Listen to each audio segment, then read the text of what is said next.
Let's get practical.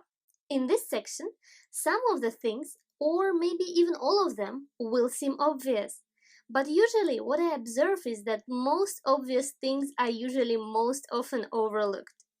Tip number one, a super easy one and a very obvious, yet I see people doing this kind of mistake over and over again. Clean your lens before you take the shot. The lens on the phone camera is so small that people forget that it is still a lens. I mean, you wouldn't go shooting pictures on your DSLR if your camera lens was all covered with fingerprints, would you?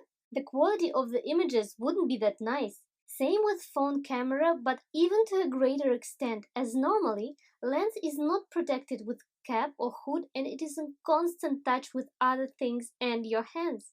So here is the example. The first image was taken without lens being cleaned. It looks okay, but now compare it to the second image. Here, I cleaned my lens before taking the shot.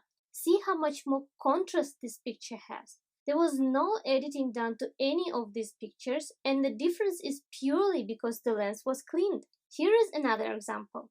See the difference? Normally, I don't even have a cleaning cloth to clean the lens, although I strongly encourage you to have one because it's the right thing to do.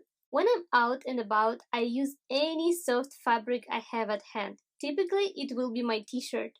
So thing to remember, if you take an image and it appears to be hazy and not very sharp, first thing to do, clean your lens. In most cases, it will be the reason. It can also be that you shoot against light, but we will talk about backlight in the following sections.